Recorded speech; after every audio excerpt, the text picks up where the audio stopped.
4-5 महिने मागं गेलं तर महाराष्ट्राच्या राजकारणात अनेक घडामोडी घडत होत्या. महायुतीचं सरकार कोंडीत सापडलं होतं. मराठा आरक्षणाची मागणी तीव्र झाली होती. मनोज जरांगेंनी अंतरवाली सराटी ते मुंबई असा मोर्चा काढला होता. ओबीसी समाज देखील आक्रमक झाला होता. पक्षफुटीचं नरेटिव्ह, संविधान बदलाचं नरेटिव्ह युतीच्या अगेन्स्ट गेलं होतं. उद्धव ठाकरे आणि शरद पवारांच्या बाजूनं सहानुभूतीची लाट होती. हेच वातावरण कायम राहिलं तर विधानसभेला महाविकास आघाडी सहजपणे जिंकेल असं बोललं जात होतं. पण आताची परिस्थिती बघितली तर महायुतीनं प्रचारात आघाडी घेतल्याचं दिसतंय. जे मुद्दे विरोधात जातील असं वाटत होतं त्या मुद्द्यांवर महायुतीनं तोडगा काढल्याचं दिसतंय. मराठा समाजाला स्वतंत्र आरक्षण देऊन देखील मराठा समाजाची नाराजी कमी होत नाही हे लक्षात आल्यानंतर महायुतीनं ओबीसी केंद्रित राजकारणाला सुरुवात केली. मराठेतर वोट बँक आपल्याकडे वळवण्यासाठी सरकारनं निर्णयांचा धडाका लावलाय. यामुळे महाराष्ट्रात भाजपकडून हरियाणा पॅटर्न राबवला जात असल्याची देखील चर्चा सुरू आहे. पण ओबीसी मतांसाठी भाजपनं काय निर्णय घेतलेत?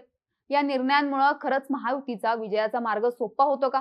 नेमक्या अडचणी काय येऊ शकतात? पाहूयात या व्हिडिओच्या माध्यमातून. नमस्कार, मी नम्रता आणि तुम्ही बघताय बोल व्हिडिओ. सगळ्यात आधी सरकारकडून नेमके किती आणि कोणते निर्णय घेण्यात आलेत ते बघूयात. मागच्या 10 दिवसात सरकारनं तब्बल 1291 शासन निर्णय काढलेत. विशेष म्हणजे या 2 शासकीय सुट्ट्या होत्या. हे 2 दिवस वगळले तर 8 दिवसात 1291 शासन निर्णय घेण्यात आले असं म्हणता येतं. याशिवाय मंत्रिमंडळाच्या बैठकीत मागच्या महिनाभरात 132 निर्णय घेण्यात आलेत. यात विविध विकास कामांसह ओबीसी केंद्रित निर्णय घेतल्याचं दिसून येतं. मागच्या 3 मंत्रिमंडळाच्या बैठकीत तब्बल 17 जातींसाठी आर्थिक विकास महामंडळ स्थापन करण्यास मंजुरी देण्यात आली. यातल्या बहुतांशी जाती या ओबीसी प्रवर्गातल्या येतात. गुरुवारी 10 ऑक्टोबरला लाड शाखीय वाणी समाजासाठी 16 कुलस्वामिनी आर्थिक विकास महामंडळ, लोहार समाजासाठी ब्रह्मलीन आचार्य दिव्यानंद पुरीजी महाराज आर्थिक विकास महामंडळ, शिंपी समाजासाठी संत नामदेव महाराज आर्थिक विकास महामंडळ, गवळी समाजासाठी श्रीकृष्ण आर्थिक विकास महामंडळ आणि नाथपंथीय महामंडळाची स्थापना करण्याची मंजुरी देण्यात आली. याआधी 4 ऑक्टोबरला झालेल्या मंत्रिमंडळाच्या बैठकीत बारी, तेली, हिंदू खाटीक, लोणारी आणि जैन अशा 5 जातींसाठी आर्थिक विकास महामंडळांची स्थापना करण्याची घोषणा झाली. 30 सप्टेंबरला झालेल्या मंत्रिमंडळाच्या बैठकीत सोनार समाजासाठी संत नरहरी महाराज आर्थिक विकास महामंडळ तर आर्य वैश्य समाजासाठी वासवी कन्यका आर्थिक विकास महामंडळ स्थापन करण्याची घोषणा केली. इतकंच नाही तर ब्राह्मण समाजासाठी देखील परशुराम आर्थिक विकास महामंडळ आणि राजपूत समाजासाठी वीर शिरोमणी महाराणा प्रताप आर्थिक विकास महामंडळ स्थापना करण्याचा निर्णय झाला. या सर्व महामंडळांना 50 कोटींचं भाग भांडवल देण्याचा निर्णय देखील झाला. ब्राह्मण आणि राजपूत अशा दोन्ही समाजाच्या महामंडळांसाठी प्रत्येकी 100 कोटी रुपयांची तरतूद करण्यात आली आहे. आता ही सगळी महामंडळ बघितली तर यात बहुतांश जाती ओबीसी प्रवर्गातून येतात. त्यामुळे सरकारनं जातीनुसार महामंडळ स्थापन करण्यास मंजुरी देऊन ओबीसी समाजाला खुश करण्याचा प्रयत्न केल्याचं दिसून येतं. याशिवाय राज्य सरकारनं अलीकडेच महाराष्ट्रातील 15 जातींचा ओबीसी प्रवर्गात समावेश करण्याची शिफारस केंद्र सरकारकडे केली. केंद्रीय मागासवर्ग आयोगाकडून या जातींची यादी केंद्र सरकारकडे सुपूर्द केल्याची देखील माहिती आहे. या यादीत बडगुजर, सूर्यवंशी गुजर, लेवे गुजर, रेवे गुजर, रेवा गुजर, पोवार, भोयार, पवार, कपेवार, मुन्नार कपेवार, मुन्नार कापू, तेलंगा, तेलंगी, पेंता रेड्डी, रुकेकरी, लोध, लोधा, लोधी आणि डांगरे अशा जातींचा समावेश आहे. या सर्व 15 जातींची संपूर्ण महाराष्ट्रात 10 लाखांच्या आसपास लोकसंख्या असल्याचं सांगितलं जातं. हीच वोट बँक लक्षात घेऊन छोट्या छोट्या जातींना खुश करण्याचा प्रयत्न सरकारकडून केला जात असल्याचं दिसतंय. एकीकडे मनोज जरांगे यांनी मराठा समाजाला ओबीसीतून आरक्षण देण्याची मागणी केली असताना सरकारने ही मागणी मान्य केली नाही. दुसरीकडे मात्र निवडणुकीच्या तोंडावर वेगळ्याच जातींना ओबीसी प्रवर्गात सामील करण्याची शिफारस केली. सरकारच्या या निर्णयामुळे राज्यातलं वातावरण तापताना दिसतंय. मनोज जरांगे यांनी देखील यावरून टीका केली. सरकारच्या ओबीसी केंद्रित निर्णयांचा झपाटा पाहिला तर भाजपनं राज्यात हरियाणा पॅटर्न राबवायला सुरुवात केल्याचं बोललं जातंय. हरियाणात जाट समाज राज्यातला सगळ्यात मोठा समाज आहे. शेतकरी आंदोलन, महिला कुस्तीपटूंच्या आंदोलनामुळे जाट समाज काँग्रेसच्या बाजूने वळला होता. जाट समाजाची मतं मिळणार नाहीत हे लक्षात आल्यानंतर भाजपनं हरियाणामध्ये गैर जाट समाजाची मोठ बांधली. याचा फायदा भाजपला निवडणुकीत झाल्याचं दिसून आलं. आता हाच पॅटर्न महायुतीनं महाराष्ट्रात राबवायला सुरुवात केल्याचं सांगितलं जातंय.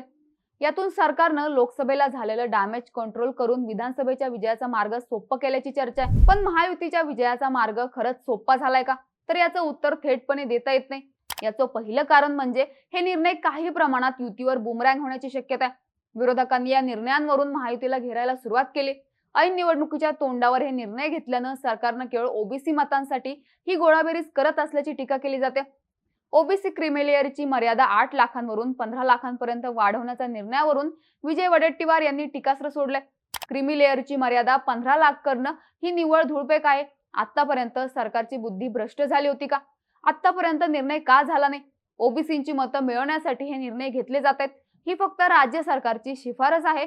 केंद्र सरकार काय निर्णय घेणार यावर बरंच काही अवलंबून आहे, अशी टीका वडेट्टीवार यांनी केली. याच लाईनवर मवियाकडून इतर योजना आणि महामंडळाच्या निर्णयाला टार्गेट केलं जाऊ शकतं.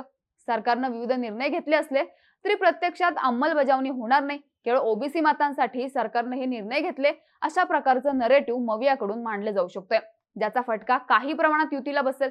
दुसरं कारण म्हणजे राज्याची कमकुवत आर्थिक स्थिती. लाडकी बहीण योजना आल्यानंतर ही योजना केवळ निवडणुकीपुरती आहे. निवडणुकीनंतर योजना बंद होईल, अशा प्रकारची टीका मवियाकडून करण्यात आली होती. लाडकी बहीण योजनेला वित्त विभागाचा विरोध. सरकारी नोकरांना पगार द्यायला सरकारकडे पैसा नाही, अशा प्रकारच्या बातम्या तेव्हा पुढे आल्या होत्या. केंद्रीय मंत्री नितीन गडकरी यांनी देखील सरकारच्या आर्थिक स्थितीबाबत चिंता व्यक्त केली होती. सरकार विषकन्या असते, ज्याच्या सोबत जाते त्यांना बुडवते. त्यामुळे जे काही अनुदान मिळते ते घेऊन टाका, पण अनुदान कधी मिळेल याचा भरवसा नाही. लाडकी बहीण योजना आली, तिथे देखील अनुदानाचा पैसा द्यावा लागतो, असं गडकरींनी म्हटलं होतं. साहजिकच यातून सरकारनं योजना आणल्या असल्या तरी त्या किती काळ टिकतील हे सांगता येत नाही. यामुळे इतर योजना बंद पडू शकतात, अशा प्रकारचा मेसेज गेला होता. गडकरींच्या या विधानाचा आधार घेत सरकारची आर्थिक बाजू बिकट असताना केवळ निवडणुकीपुरतं या योजना आणल्याचं नरेटिव्ह विरोधकांकडून मांडलं जाऊ शकते. एकूणच सरकारनं निर्णयांचा धडाका लावला असला तरी यामुळे ओबीसी समाज पूर्णपणे महायुतीच्या बाजूने जाईल असं म्हणता येत नाहीये.